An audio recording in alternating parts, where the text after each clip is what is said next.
What is up, guys? This is Tcg Sam here, and in today's video I'm coming at you guys with a new build of Shaddolls post Ghosts from the past. And just a heads up, this isn't your typical build of pure Shaddolls that you may see. This is kind of a take that I had on it. It's just my personal preference, remember. You may totally disagree with it, which is fine, but just keep that in mind as you watch the video.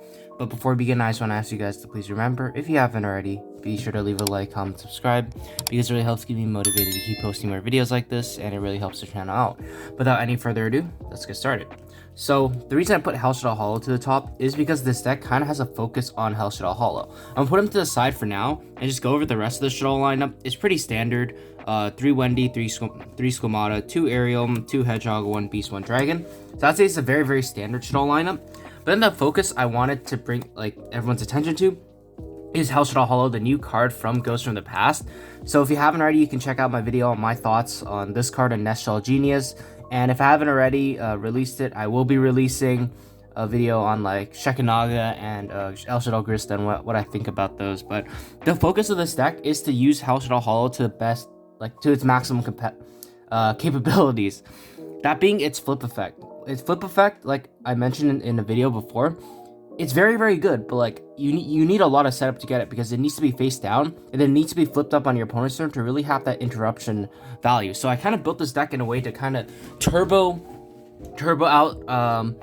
this card out and use it on your opponent's turn as a disruption, just because of how powerful effect spot banish is. You can just flip this up, banish a monster on the field, and then get the Shaddoll monster from your extra deck. It's like a punishment that banishes, which is just absolutely insane. And of course, if they're playing dark monsters, App Clone is really good to send.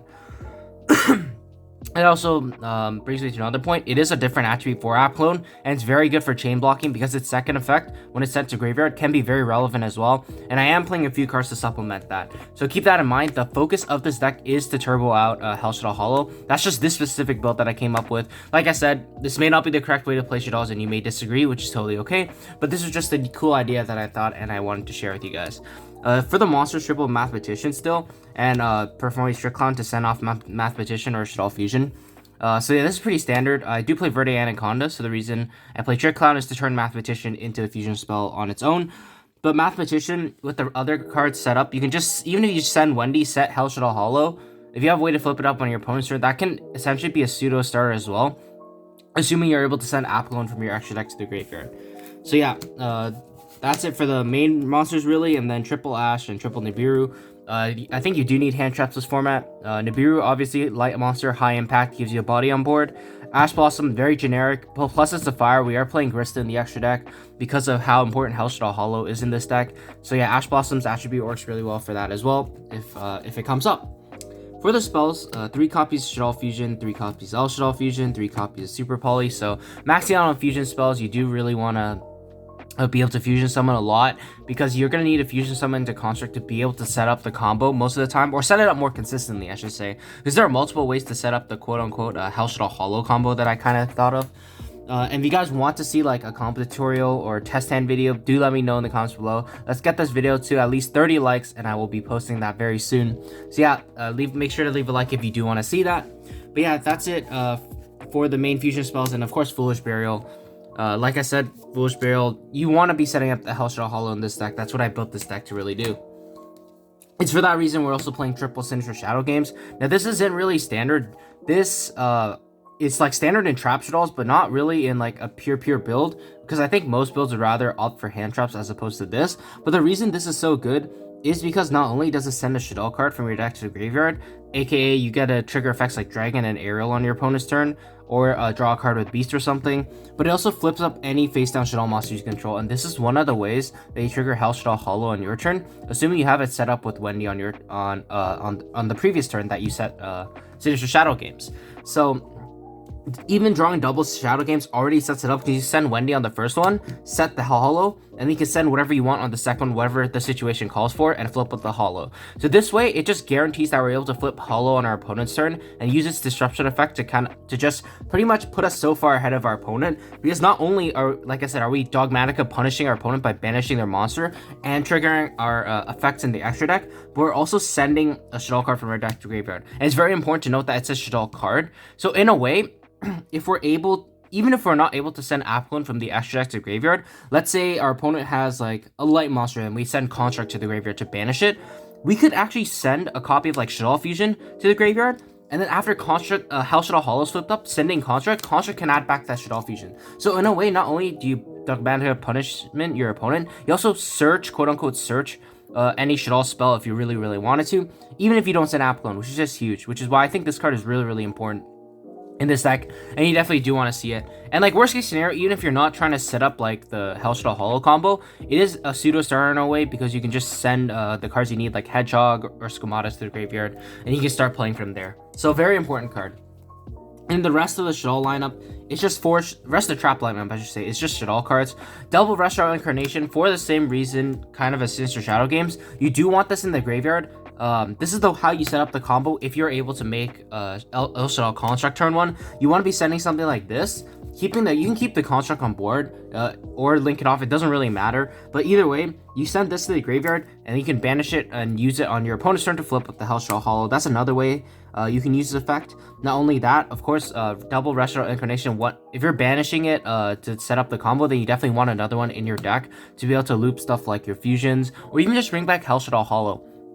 It's a very good way to block your opponent's attack, because they don't really want to attack into a Helshaddoll Hollow, because one, it's really, really big, it's 2900 defense, but not only that, if they attack into it, you get a bonus Shaddoll effect, and you get rid of one of their monsters, which is just super huge.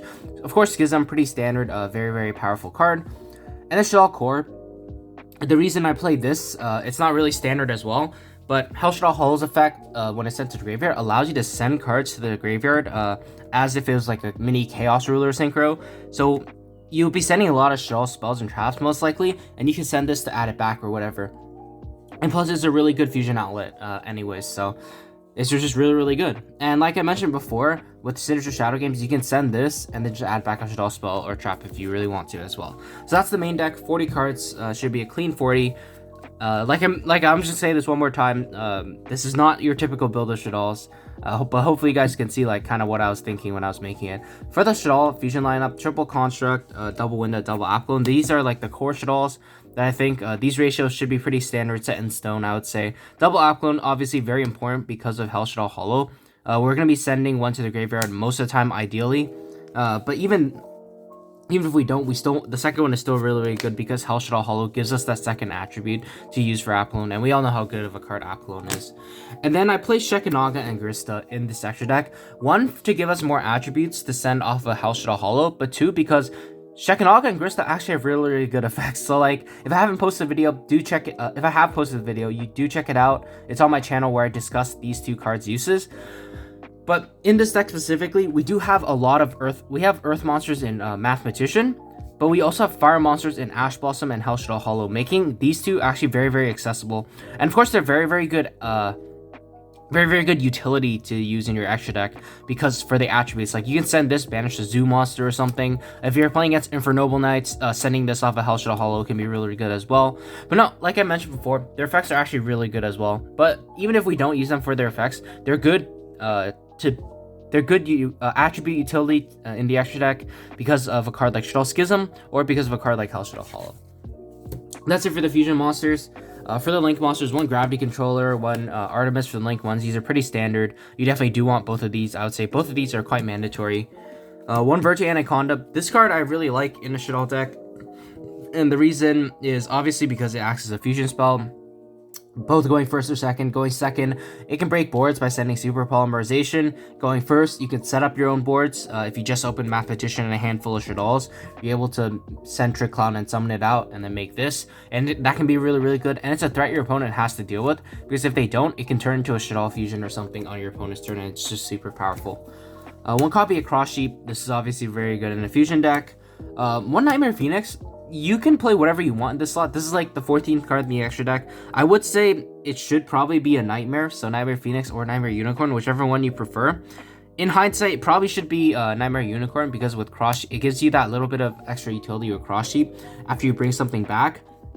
But I figured in my head, Nightmare Phoenix works just fine. If so yeah, you can play Nightmare Phoenix or Nightmare Unicorn if you really, really wanted to. And finally, Borostar Dragon. I'm not playing Access Code and Celine, and the reason is because we are turboing out Helshaddoll Hollow, and Helshaddoll Hollow plus Borostar Dragon is game because Helshaddoll Hollow is so big. It's 2900, which is just insane. So these two on the board alone are just game. So if you can keep this on the board and set up a Bulbasaur Dragon, that's just game as well. That's just game, like I said before.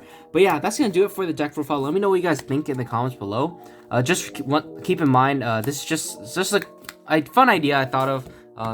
May not be the most consistent or competitive version of Shaddolls, but I do think it definitely has potential. And I just want to highlight some of the uses of the new card Helshaddoll Hollow, and just show like how good this card really can be. So yeah, if you guys want to see like duel video, test hand video, combo tutorial, do let me know. I will definitely be able to post it. Just get this video to 30 likes and I will be posting those very shortly. But thanks again so much for watching, and I'll see you guys soon. Take care.